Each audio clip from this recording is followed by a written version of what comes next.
friends, and welcome to another edition of the Principal's Corner. Last week we spoke to everyone about our core values and our entire part of our core values. This week we're going to focus on one particular aspect, and that's the Friendship and Respect initiative that we have here at school. There are really four core values that we have: love, learning, integrity, educational excellence, and friendship and respect. One of the staff members that have been a valuable asset to us here at Wamogo in really getting Friendship and Respect initiative off the ground is Mrs. Foley. Mrs. Foley, want to talk to us about how Friendship and Respect came to play? Friendship and Respect started 3 years ago now with a group of students who was looking at the core values and thinking about how we could change that and really make it a place where students embraced learning and wanted to come to school and wanted to really just love being here. So they kind of making school a place where people want to come to. And where it's fun and it's something that is really embraces the anti-bullying that really October is celebrating with Anti-Bullying Month. Mm-hmm.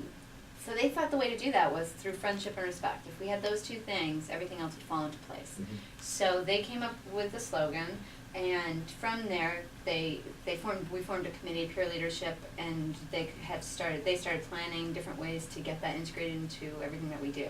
It didn't start with like a pay it forward campaign regarding these bracelets, these friendship and respect It did. So bracelets? it started with these bracelets Mm-hmm. that say friendship and respect, and essentially we got a few hundred bracelets, and the peer leaders got them, and they would give them out whenever they saw someone who was doing something that embraced friendship or respect, hopefully both.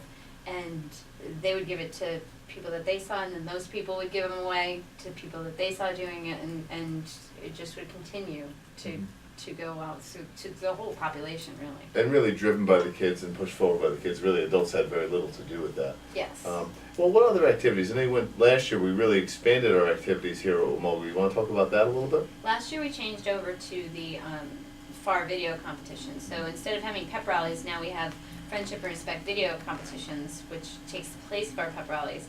And that was really to create videos that showed students working together and cooperating and really embracing friendship and respect, although they're not maybe centered on that.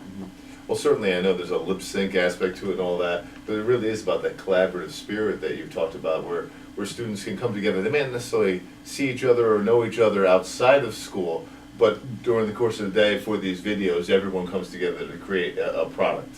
Exactly. And so there is a lot, we use a lot of our different rubrics that you see here in making those. They really have to, there's problem solving, because there's no time that's dedicated to the videos in any of our school days. So it's all done outside of the course of the day? Outside of the course of the day, or if, I know one of our groups, our freshmen, at the end of last year, our freshmen had a day together, so they did the video for our first video competition they did last year. Okay. Because they realized, wow, we're all together, this is There's an ideal. opportunity to do it, sure. And so that would be a good problem-solving technique. They also need to use collaboration and a lot of the ones The that are learning there expectations, especially. sure, yeah. So they worked very hard. They worked very hard together. And how about some of the other things? I know people wanted to see, when we came here 4 years ago, there were no dances, there were no real student activities. Now we have many dances a year. You want to talk about that a little bit, where that came from? We have certainly expanded our number of dances, our number of activities. Last year we had Mr. Wamogo, which was a big activity for us. First time we've had it here, I think, and it was a really big event. There was about 500 people here. It was amazing how many people from the community came out to watch it. Even some people without students in the building heard about it and thought it would be a lot of fun. It really was a fun evening. You want to talk about what it took to plan that and the coordination that had to happen? That was really months of planning. We had a large committee of students that worked on it, and they were from all different grades and different groups of students who worked tirelessly together week after week to put it together, because we needed sponsors, and they had tuxes donated, and they had prizes and a raffle, and so it took a tremendous amount of planning, and our students really went out and canvassed the area and did so much work in planning it. It was really amazing to see the dedication from, it was mostly girls, but from the whole group to come week after week after week and work on That's it. And amazing. then the boys who competed had to learn several routines, Yeah. and they had to, be willing to go up on stage. It was an amazing evening. Now, you mentioned before, October is Bullying Awareness Month. And certainly the idea behind bullying is that really your school climate. If you have a great school climate, you'll have less bullying. And I think that's really the idea behind all of these activities is we're really trying to improve school climate and make this a place that students want to be. Now, you've talked about some activities like Mr. Romogo. You have a really big activity planned for this fall, don't you? We do. We're going to be doing Momo's Got Talent, and our hope is that we'll have even more people participate in that. We're hoping to get, I would like to see almost the whole student body as well as the faculty get involved, at least try out something, anything, whatever it is, and have just a really great day to where people come out and get to spend time together and have fun and make it exciting. That's my hope. Well, and again, the idea that the community comes together in support of really the school and really trying to make this a positive place where people want to be and come and learn and do the best they possibly can. But in order to do all that, they need to feel like this is a warm and welcoming environment as well, and that's the idea behind all of these activities, that we try and really embrace the students and obviously make it a student-centered school driven by students. And I think one of the big events that we just started this year would be Frosh Fest.